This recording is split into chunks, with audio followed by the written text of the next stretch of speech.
Alright, ladies and gentlemen, let's talk a little bit about Zack Snyder's Legend of the Guardians, The Owls of GaHoole. Wow, amazing animation. It feels very, very real. It feels like it's real owls and they're actually talking and so on. It was an amazing movie, funny in parts, but mostly an adventure. You felt the sense of danger. He did the slow motion stuff with the fighting, which was really cool to see the birds actually fighting. It felt like real birds fighting. It was very realistic and yet still story driven. Now, what I think about the story is really, really awesome. This is a different kind of animation, and people can die, and people do die, and people get injured. And the story is filled with mystery, and it's got all the lore of ancient folk tales. It's beautiful. It's really beautiful. Now, what I have to say about this movie in terms of the critical reception of it, well, this is really weird. The critics did not know what to make of the movie. They talked about it having a darker tone than most animated movies, which is true. It was much more realistic as well. They talked about the visuals being dazzling, which they admired. They said they were let down by the story that never lives up to its full potential. I'm not too sure what they mean by that, because to me this story was just fantastic. It reminds me of the ancient way in which people told stories, and it actually ended on a note that the story was being told in an ancient sort of way, passing down by oral tradition. And to see a world where they liken the world of the owls to ancient medieval fighting or ancient Grecian fighting, I thought was pretty interesting.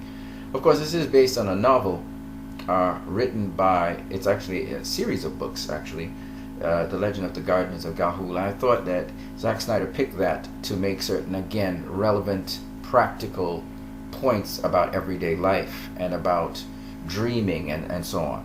So I thought it was very interesting. It was a bit long, though, for, I think, kids. Kids would still enjoy it, but it's a bit long.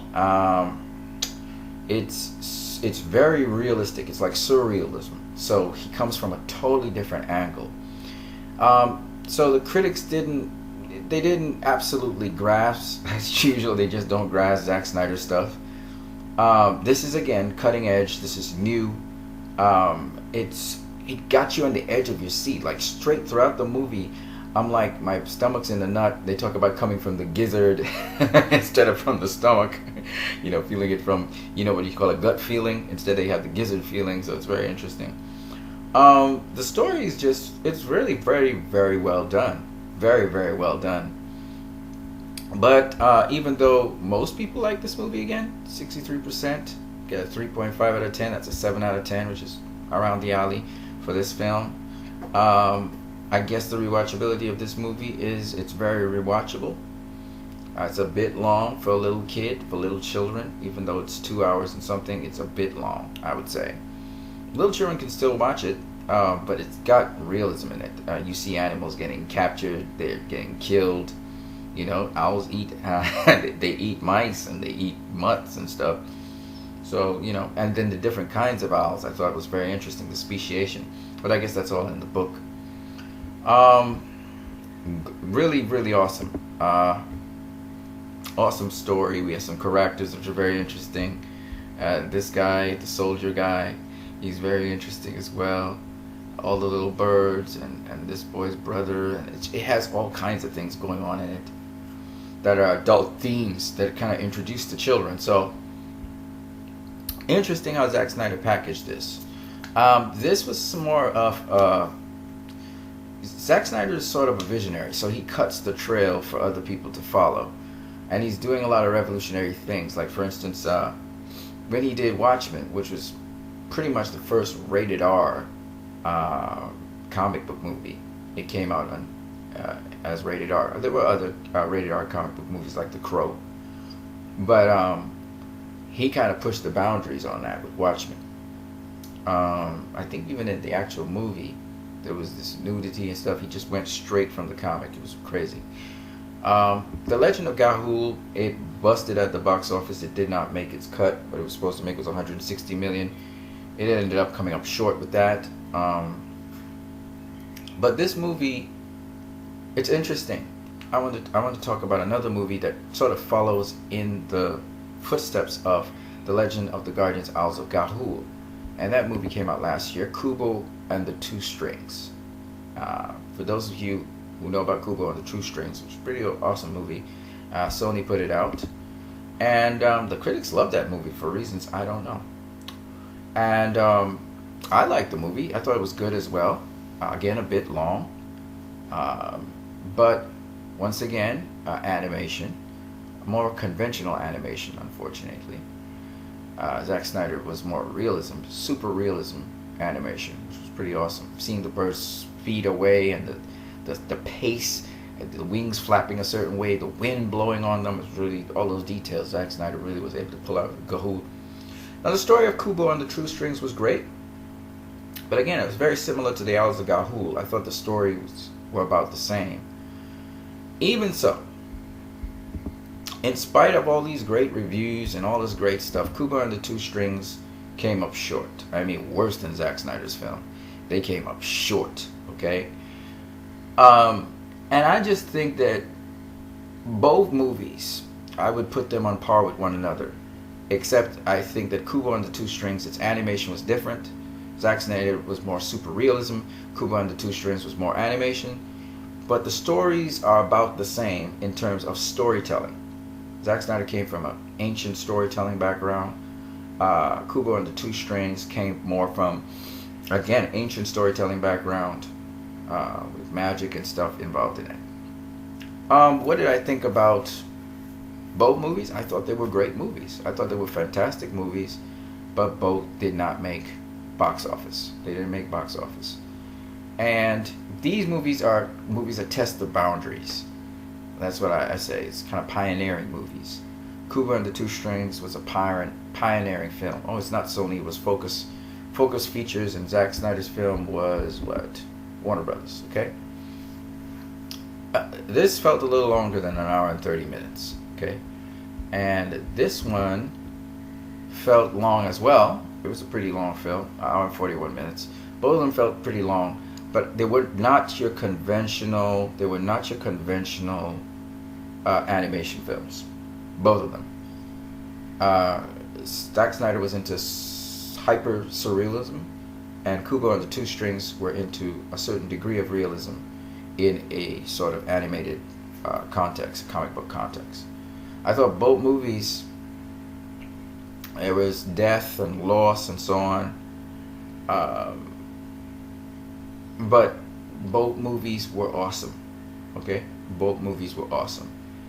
I don't see a lot of these kinds of animated comic book movies, and I really hope that we get more of these kinds of movies. The Legend of GaHoole, The Legend of the Guardians, the Owls of GaHoole was fantastic. I would advise families to go watch this movie. And Kubo and the Two Strings was also fantastic. I would also advise families to go watch this movie because they both have deep-seated lessons that they're trying to teach, and these are life lessons they're teaching in these movies.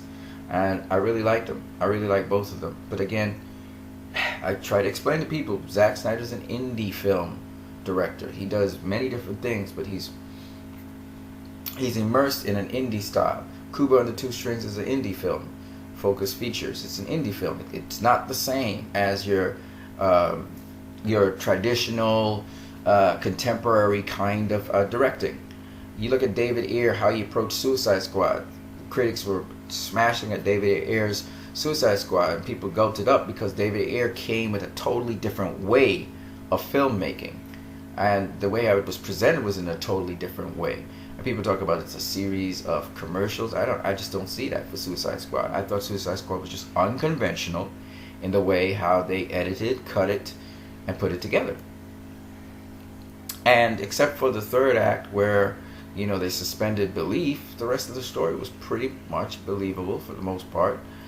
Character driven. There was some suspension of reality, okay?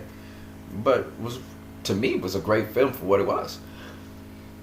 I think that these critics that are critiquing films, they have no clue what they're watching. Like, they will say, oh, this story fell flat on its face. No, it didn't. oh, it could have been done better. No, it didn't. Maybe your expectations were too high. But at the end of the day, it's about listening to the story, see what it's giving you, and then after that you can critique the story. But you have to be able to just sit down and listen to the story. And I think some of these critics, they watch too many movies, and they're oversaturated with movies, and they go into movies carrying baggage from other movies into those movies. Also, there's just way too much politics with these critics. You know, these critics make everything political. See, Wonder Woman was over politicized, and I see some ridiculous things coming out showing that it's been over politicized. So once again, you know, you watch at Wonder Woman, for instance, and that gets 92-93% on Rotten Tomatoes, and you ask yourself, why did Man of Steel get 55% on Rotten Tomatoes? Why? You have to ask yourself that question. You have to ask yourself that question a couple times. Right? Because like John Campion said, Man of Steel was a better movie than Wonder Woman. Barely, but it was. Had a lot more detail, a lot more realism. Not as much emotion as Wonder Woman did, but hell of a lot more realism and detail and story. So I don't know. It's just one of those things where the more I reflect on these things is the more I wonder if you really should pay attention to the games being played by people who have the pen and ink, because they're just playing games. And when you really think about it, it's a specific demographic of people who are these critics. They're definitely not universally and all across the board representing everyone. So that's why when I hear, you know, they talk about Rotten Tomatoes, I hear Hollywood now protesting about Rotten Tomatoes because they only want one type of movie, one kind of way of making a movie. They don't want people to be creative and do things differently, and they call bad movies movies which don't fit their criteria what a bad movie is. And to me, that's when, and they as critics ignore genre. They don't understand that the genre determines the movie. If a movie lives up to the genre it's in, then it's okay. The second thing they don't cater for is context. And I think a lot of times they equate a good movie with their basic understanding of movie making. And movies don't have to conform to those things. Especially creative, innovative people who find other ways to tell a story. And you don't have to tell a story only one fixed, idiotic way. You know, Wonder Woman was linear. Wonder Woman, they tried to keep the story simple. Because these guys could follow the story, they're saying it's not cluttered, it's not jumbled, it was well paced, it was well timed. The payoff at the end of the day because they invested in the characters early. But every single movie doesn't have to be that way. They don't have to follow that pattern to be a good movie. And that is where these jokers don't understand that. So, at the end of the day, I listen to these people talk. Oh, Wonder Woman was a good movie. Guess what? How many times do you think you're going to watch Wonder Woman? 10, 12, 13 times? Probably not. You're going to enjoy Wonder Woman maybe once or twice, or maybe 3 times at most. You're not going to go watch Wonder Woman more than that. Why? Because Wonder Woman only has so much to offer. But I challenge anyone, go watch Batman v Superman again, and then go watch it again. Every time you watch it, unless you are an absolutely empty-headed dimwit, you're going to see something you didn't see before. Guaranteed. Guaranteed. Kubo and the Two Strings is different to the other animated films, including some of the hailed animated films like Beauty and the Beast, etc. Guardians of the Galaxy. Nice film. Not much to get from it. Legend of the Guardians, The Owls of GaHoole. Good film. I bet you if I go and watch it again, I see something else. And that's the thing about these films. Kubo and the Two Strings and Legend of the Guardians may not have gotten the fanfare they needed to get. That doesn't make them not good films. You guys are